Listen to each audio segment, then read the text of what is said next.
речивме да собираме докази дека тоа се случува. Бидејќи како ќе докажеш дека нешто се случува ако немаш докази? А цело време размислувавме како некако тоа да го пријавиме, а да биде безбедно, без да бидеме загрозени. И сметавме дека е подобро да се чека. И во тоа чекање решивме да се вклучи и нашиот поранешен директор. За среќа тој прифати и почна и да ги истражува сознанијата од тоа што е внатре, од тоа што ние го собиравме. Значи, нас прво ни беше целта да собереме докази дека тоа илегално се прави.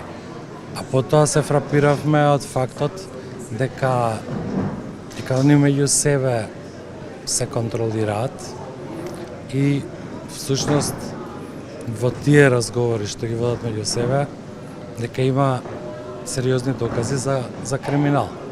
И како полицајци, да речеме, сите поранешни или сегашни полицајци кои што професионалниот, да кажеме, инстинкт ни кажуваше дека тоа мора да се истражи и да се документира, да се направат досиеа и да се чека моментот кога тоа еден ден ќе се употреби на суд.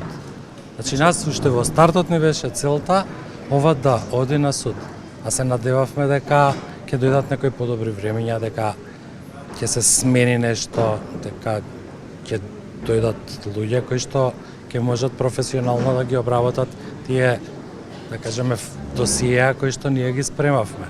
Вечера спомнавте нешто скандалозно во таа смисла кога сте го пријавиле во таа смисла прислушувањето во Македонија.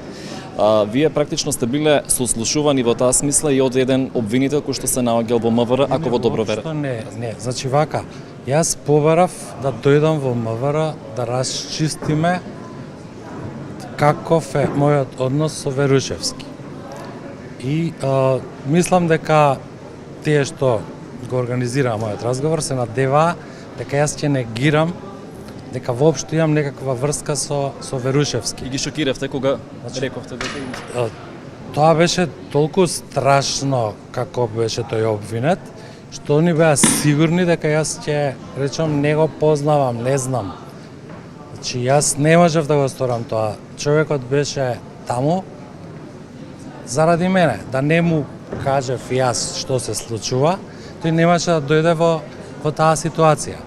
Значи јас не можев како човек да го оставам да биде обвинет за нешто што е ствари заедно сме го правеле, а јас да не бидам тука до него.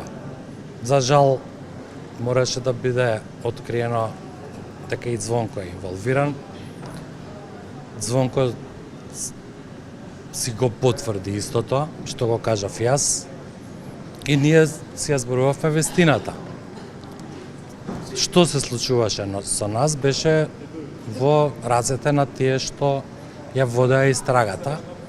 За жал, по мене истрагата не ја водеа обвинителите, се водеше на многу повисоко ниво. И кога имате таков, да речам, истражител кој што обвинител кој што мисли дека знае се, он смисли едно сценарио кое што беше толку провидно што падна веднаш во извештајот на Прибе. Значи за над Звонко пресудата имаше цела страница во извештајот на Прибе. Се беше јасно објаснето. А истовремено додека они спремале приказна за жолти комбиња и дека Верушевски кој знае од кај ги добил тие материјали, беа принудени да признаат дека двајца луѓе вработени во пета управа се инволвирани во целиот случај и дека материјалите потекнуваат од пета управа. И потоа, како викате, и со жолто комбе и од пета управа, веќе испаѓате смешни и полека оваа приказна испадна буквално над Звонко да кажеме, спогодбата и пресудата, го уништија целиот систем. Значи, Звонко е јунак што ги извади бомбите и јунак што влезе во канџите на системот и го уништи од внатре. Значи, ние немавме доказ дека обвинителството работи се што ќе му кажат. А убаво се гледа со таква небулозна спогодба и пресуда дека луѓето сами се закопаа. Како очекувате да биде одлуката на Врховниот суд? Тоа е заглавено повеќе од можеби година дена, не се лажам. Па не, заглавено е месец и пол откако се одржа јавната седница и ги собраа сите неопходни елементи само за да ја напишат одлуката. Која е причината што таа одлука не се пишува? Не знам. За мене Звонко е слободен човек, тешко живее, не е пријатно да се движиш по улици да не знаеш кој ќе ти приде. Знам дека му чукале по врата секакви типови, дека го малтретирале.